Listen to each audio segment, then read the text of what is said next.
Good evening, America. Today is August the 21st. It is Monday, and it is 3:50 p.m. We're going to start off with Psalms 119.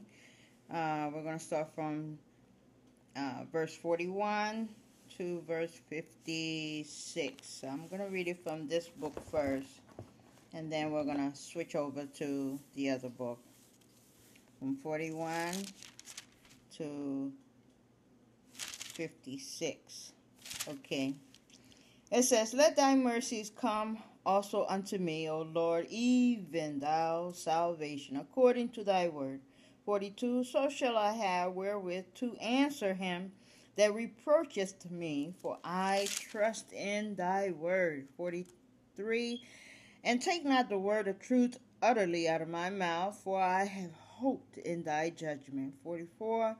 So shall I keep thy law continuously forever and ever. 45. And I will walk at liberty, for I seek thy precepts. 46. I will speak of thy testimony also before kings, and will not be ashamed. 47. I will delight myself in thy commandments, which I have loved. 48. My hands also will I lift up unto thy commandments, which I have loved, and I will meditate in thy statutes. 49. Remember the words unto thy servant, upon which thou hast caused me to hope.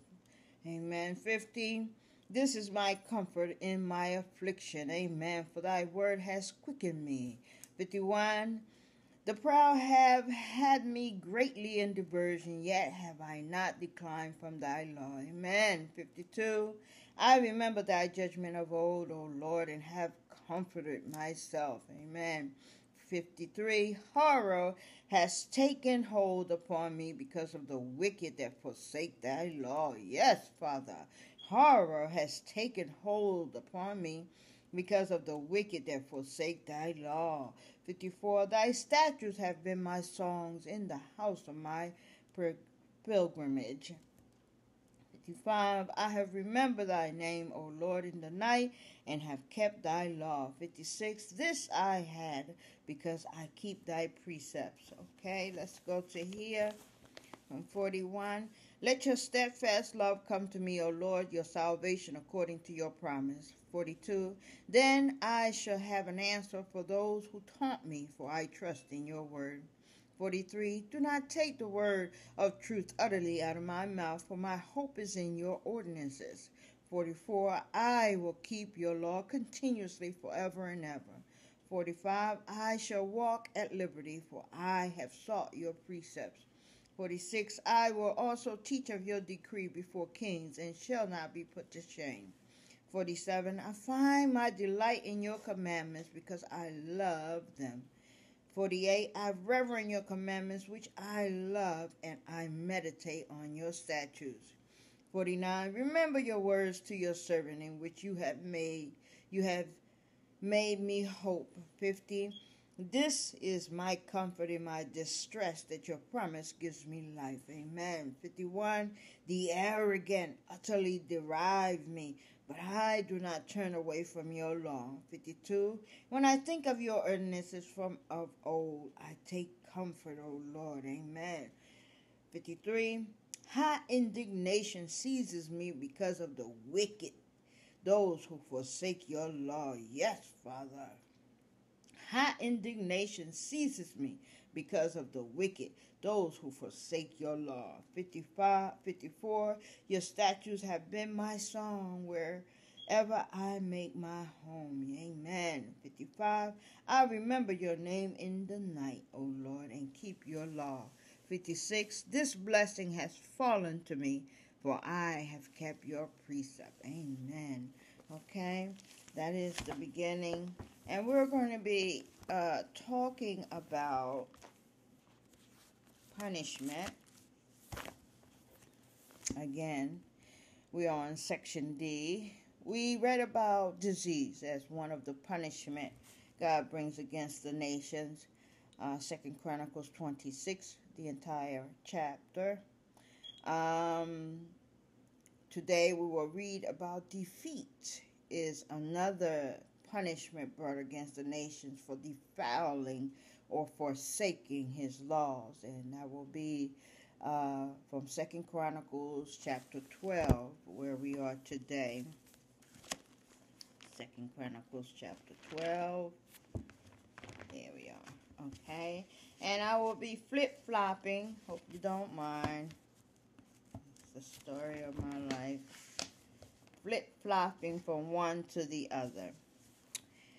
Shishak, king of Egypt, attacks Jerusalem and Rehoboam's death. Now, Rehoboam had gotten a set of instructions in chapter 11. I will read those small set of instructions in chapter 11 that Rehoboam received from the Lord. Okay? And I will read from, we're supposed to be reading chapter 12, but I want to make sure that you understand the instructions given unto Rehoboam and the reason why in chapter 12 he was punished for it.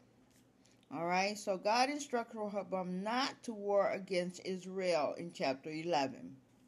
The priests and Levites moved to Judea, and Rehoboam's family is also discussed in chapter 11. But we're not going to read all of chapter 11. We're just going to read verse 2, 3, and 4, because those were the instructions that God gave Rehoboam. And these instructions are olive for commandments, and verse 3 and 4 is all uppercase lettering. And here it is. But the word, verse 2, chapter 11 of 2 Chronicles. But the word of the Lord came to Shemaiah, the man of God, saying, here comes the uppercase lettering. Speak unto Rehoboam, the son of Solomon, king of Judah, and to all Israel in Judah and Benjamin, saying, more uppercase lettering, verse 4. Thus saith the Lord, ye shall not go up, nor fight against your brethren. Return every man to his house, for this thing is done of me. This is my command. This is what I instructed. This comes from me. Do not fight against your brethren. And verse 4 is a split verse. It's part olive for commandment and part red for discipleship. I will read 4 again. Thus said the Lord, ye shall not go up, nor fight against your brethren. Return every man to his house, for this thing is done of me. Okay, and the red part says, and they obeyed the words of the Lord and returned from going against Jeroboam. Okay, now let's start chapter 12. Shishak, king of Egypt, attacks Jerusalem. Rehoboam's death. All right. The first 5 verses are black for sin. Verse 5 has some uppercase lettering in it. We have orange for your faith, gold for prophecy. We have a lot of silver for history, and we have only 16 verses in this chapter here. So let's begin. And it came to pass when Rehoboam had established the kingdom and had strengthened himself, for he forsook the law of the Lord and all Israel with him. So he began to forsake God, and all of Israel accompanied him in this forsaking of God. In one chapter they obeyed, now they all of a sudden are forsaking God. 1 minute they're obeying, the next minute they're forsaking. It sounds like the Israelites when they were coming out of Egypt. 1 minute they're sorry, 1 minute they're obeying, next they're sinning and revoking and provoking God. Then they're punished, then they obey again for a short while, then they complain some more, then they are punished, then they obey. It's just a vicious circle. Okay, so this king obeyed in one chapter. Now he decides that he's not going to obey, and all of Israel follows behind him. Okay. All right. So let me read it from here. When the rule of Rehoboam was established and he grew strong, he abandoned the law of the Lord, he and all Israel with him. So he was not alone in this action he took. All of Israel was along with this king. All right. 2. And it came to pass that in the 5th year of King Rehoboam, Shishak, king of Egypt, came up against Jerusalem because they had transgressed against the Lord. Verse 2. In the 5th year of King Rehoboam, because they had been unfaithful to the Lord, King Shishak of Egypt came up against Jerusalem. 3. With 1,200 chariots and 70,000 horsemen, and people were without number that came with him out of Egypt. So now this was a huge, mega army coming against him. This is like a sea of army coming against him. For what? Forsaking the laws of God. The Lubins, the Shechems, and the Egyptians. 4. And he took the fenced cities which pertained to Judah and came to Jerusalem. 5. And then came Shimei the prophet to Rehoboam and to the priests, princes of Judah, and there gathered together to Jerusalem because of Shishak, and said unto them, Thus said the Lord, Ye, this is uppercase letter in America, ye have forsaken me, and therefore have I also left you in the hands of Shishak. Okay, so let's take it here from 3 to 5. Okay, 3 to 5, Father. With 1,200 chariots and 60,000 cavalry, a countless army came with him from Egypt, Libyans, Shechems, and Ethiopians. 4. He took the fortified cities of Judah and came as far as Jerusalem. 5. Then the prophet Simeon came to Rehoboam and to the officials of Judah who had gathered at Jerusalem because of Shishak, and said to them, Thus said the Lord, You abandoned me, so I have abandoned you to the hand of Shishak. Okay, 6 is orange for your face. Whereupon the princes of Israel and the king humbled themselves, and they said, The Lord is righteous. Okay, so they came to their senses. I wish America would come to their senses. They came to their senses. Okay, so let's read 6 from here. It's called flip-flopping. Okay? 6 says, Then the officials of Israel and the king humbled themselves and said, The Lord is in the right. All right. 7, they realized they made a mistake and they humbled themselves. They repented. 7 and 8 are gold for prophecy. Also uppercase lettering. And when the Lord saw that they humbled themselves, so God can tell whether you are truly sorry for what you have done. You can fool man all day long, all night long, but you can never fool God. So if you are truly sorry for what you have done, God will see it because he can read your heart. Unlike man, all we can do is read each other's faces. We can read each other's body language and gestures and such things. But as far as reading the heart of another man, we can't read that. We can sense each other's spirits, though. We can do that. We can sense each other's spirit. You can walk by a person and sense the evil in that individual. Matter of fact, it will stop you in your tracks. Just to look back at that individual who just passed by you. I don't know if that's ever happened to you before, but it's happened to me quite a few times in my lifetime, and it has literally scared the living daylights out of me because I stopped where I was at and I turned back to take a look at that individual who just passed by me. The spirit is so strong, you can't deny it. So we may not be able to read each other's hearts, but we can sense each other's spirit. You can sense a good spirit from an evil spirit. Okay, and if that evil spirit, the more evil it is, the stronger. It's called the spirit of discernment. You can pick it up like a magnet. Okay, so they humble themselves in the presence of God. He saw their heart; they were being true, and so therefore, this is what he said. 6. Wherefore the prince of Israel and the king humbled themselves, and they said, the Lord is righteous, which is saying the Lord is right.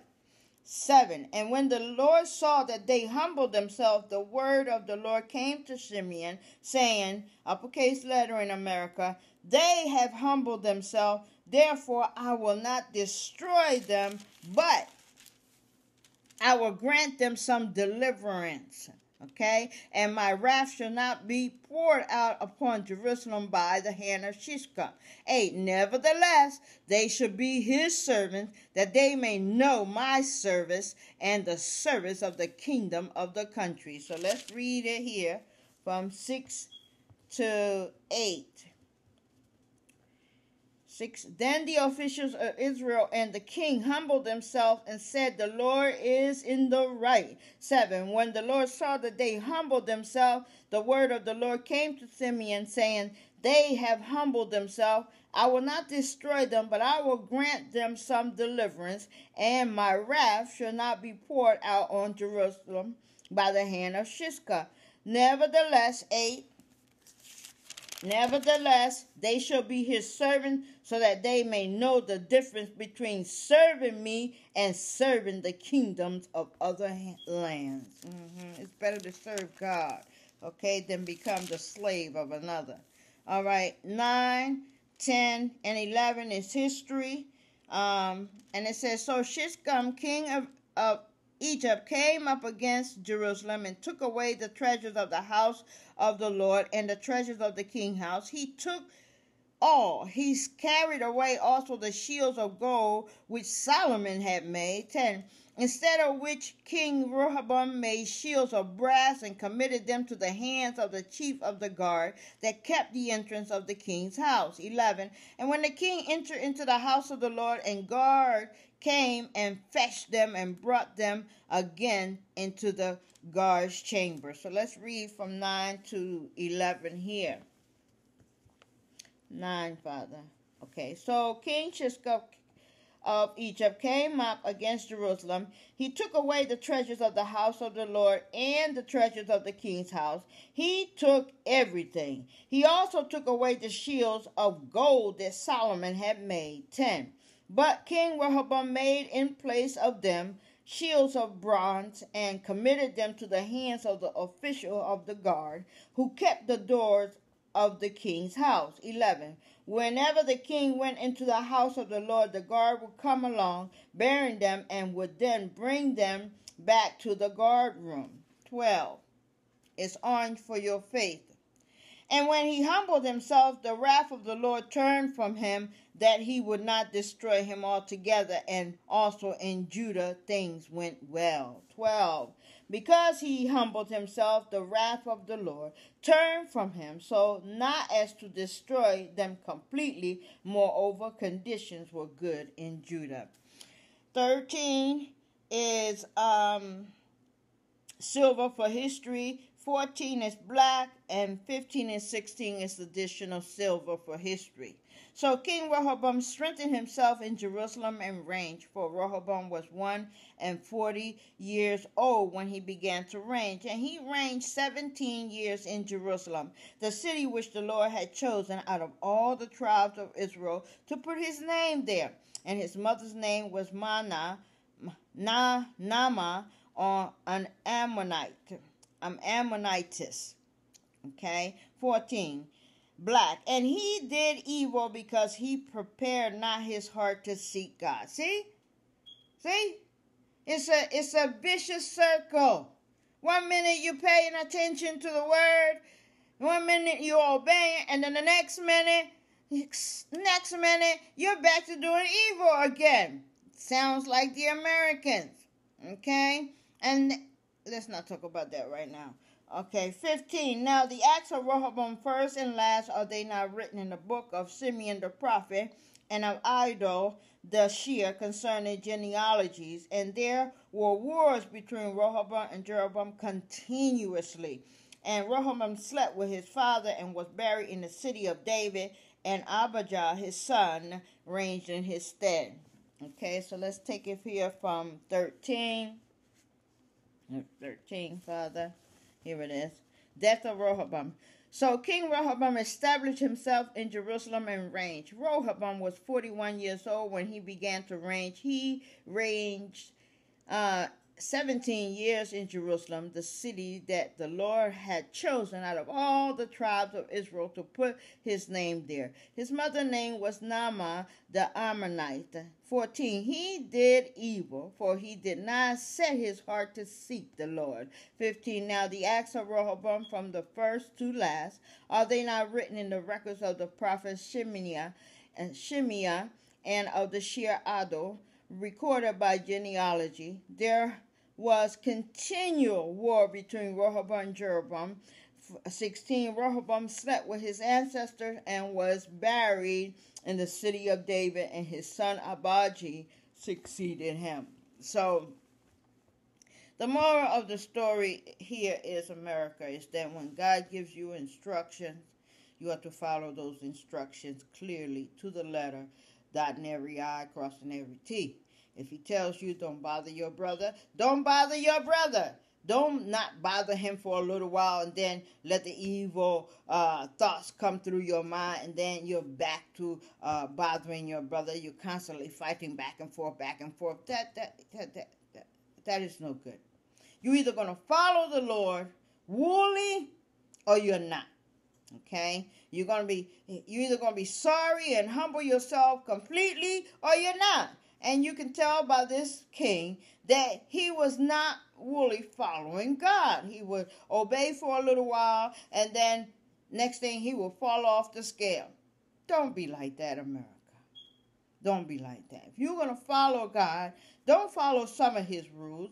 Follow them all.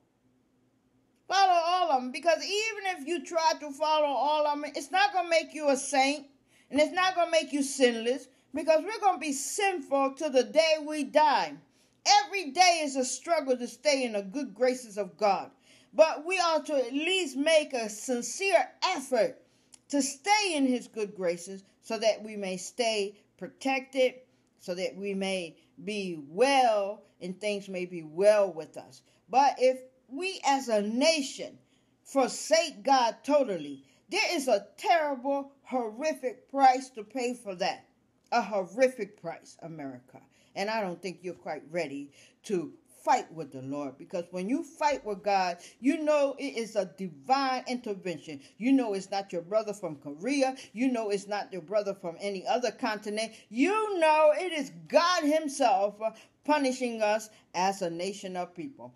And even in the midst of his punishment, he will always look out for his own. He can step on a piece of property, and in between his toes can be the ones that he saved.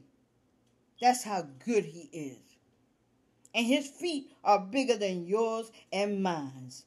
Okay? So let's go through our list here. Remember our list. We're supposed to be following this here. We're supposed to be getting this prepared. We're supposed to be gathering our things just in case, not just in case, for when the time comes, we don't have to be sitting around looking like fools. We can gather our things and make our way to whatever the Lord puts in your spirit.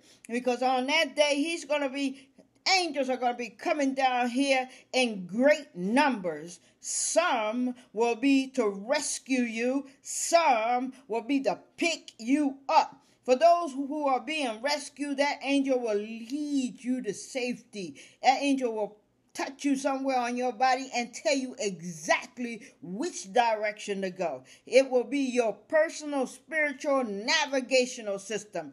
Let it be that you have everything you need and that you will be able to survive. Okay? Being prepared means being equipped with the proper supplies you may need in the event of emergency or disaster. It is coming, no doubt. It is coming, America. Don't not be among those like the 5 virgins that were not ready. Be among the 5 wise virgins that had what they needed, and when the bridegroom came, they were ready. Okay? Keep supplies in an easy-to-carry emergency preparedness kit that you can use at home, or take it with you in case you must evacuate. And this is why I'm saying to you, if you have a car, don't let that car, from the first day I gave you this emergency list, you should have started keeping your car on half full. I've been doing that. Every time my gas tank start looking like it's going below half, I put $5 or $10 in it, keeping it at least half full. And when it's time to fill it up again, all I have to do is go halfway. Now it's full. Once you keep your gas tank at full, try to keep it like that. Okay, because it's better to have a half a tank than no gas at all. And it's even better to have a full tank almost than no gas at all. So either way, you better off with a half a tank or a full tank. You can at least travel a ways to the next gas station that doesn't have such a long line. And as you saw in New York, when those lines get very long at the gas station, it's a hostile situation. Okay? And it's not going to be any different than that. It's going to be worse. All right? So keep your supplies in an easy-to-carry emergency preparedness kit that you can also use at home or take with you in case you must evacuate. Get that 64-quart container that they have a sale on for $9 now. You can get the smaller one for $5. Okay, at a minimum, you should have basic supply listed below. Water, 1 gallon per person per day. 3-day supply for evacuation. 2-week supply for home. If you don't like carrying the big gallons, get the packs that have 24 bottles in it. That's just as good. You waste less water that way, and still have some gallons, because you will need gallons. So you will need water to drink. You will need water to cook. Okay, and you will need water to bathe. Okay, but most importantly, you will need it to drink and to cook. Food, non-perishable cans, load up on them. Okay, easy to prepare items. 3-day supply for evacuation, 2-week supply for home. I know a lot of people don't like those oodles or noodles, but this is the time to load up on them too, because you don't need hot water for them. You could just pour some water into that package, stake it up, wait for a while, and in a disaster, that thing is delicious. Okay, flashlight. Available at the Red Cross store. Batteries, battery power or hand crank radio. NOAA weather radio. NOAAS. It's a weather radio. If possible, you can pick it up at the Red Cross store and the Army Navy store as well. Also, I'd like to tell you about Jim Baker. He has a ministry, and his ministry is to prepare the nations for such a time as this. He has everything you could possibly need for such a time as this. He has food. He has equipment. He has bottles that you could put bad water in, and it cleans it out, and you can drink that water. He has everything you could possibly need, and the Lord has blessed Jim Baker and given him a mission, and he is doing that mission with zest. Okay, so it will be worth your while to tap onto jimbaker.org and see what else he has to offer that you may need. Extra batteries. Please do not waste your money on getting these cheap batteries. Get you some good ever-ready batteries, something that will last a while. You save a few dollars getting the cheap batteries, but those batteries will only last you for 48 hours. First aid kit, ARCS, available at Red Cross store. Medications. Many of us I take medication too. 7-day supply and medical items. Multi-purpose tools. You can go to the French store, and they always have tools on sale. Sanitation and personal hygiene items. Don't get those little small packages of toilet paper. Get the big packages, 32 rolls, and keep that roll unused. Buy two, one for you to use now and one for emergency. Um, uh, Copies of personal documents, medical lists, and pertinent medical information, proof of address, deed, lease to house, passports, birth certificate, insurance policies, cell phone with your charger in case in case there is electricity, just in case, but most likely there won't be. Family and emergency contact information. Extra cash. I can't repeat that enough. Extra cash. Extra cash, because if there's no electricity, you will not be able to go to the ATM machine and withdraw anything. And in such a situation, it is not safe. Okay? Emergency blanket. ARCS, available at the Red Cross store. Maps, that's something you should always have in your car anyway. I have at least 3 maps in my glove compartment. Consider the needs of all your family members and add supplies to your kit. Suggested items to help meet additional needs are medical supplies, hearing aid with extra batteries, good batteries, spend a little money for them.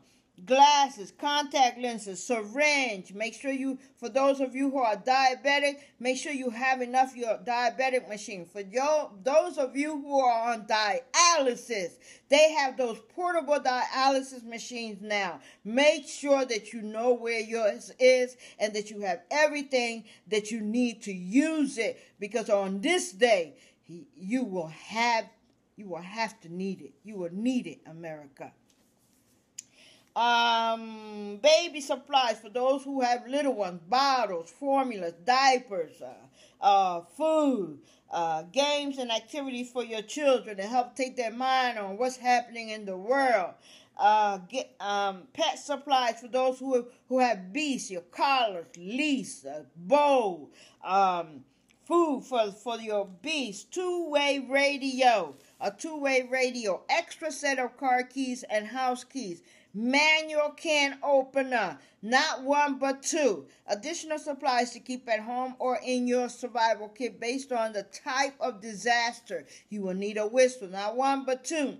N95 or surgical masks, matches, rain gear, towels, work gloves, tool supplies for securing your home, if you have time to secure your home, extra clothing, hats, and sturdy shoes. You don't know, you may have to head to the mountains, so you need sturdy shoes, not heels, ladies.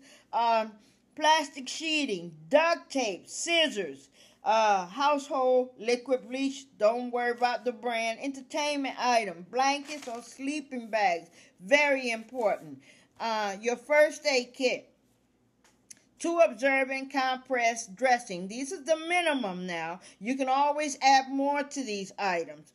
2 absorbent compress dressings, 5 by 9 inch, 25 adhesive bandages, assorted sizes, 1 adhesive cloth tape, 10 yards by 1 inch, 5 antibiotic ointment packages, approximately 1 gram, 5 antiseptic wipe packages, 2 packages of aspirin, 81 milligrams each, 1 blanket, space blanket, ARCS, available at Red Cross store, 1 breathing barrier with a one-way valve. I keep saying that to you, with a one-way valve. 1 instant cold compress, more if you can afford it. 2 pairs of non-lactic gloves, size large, more if you can afford it.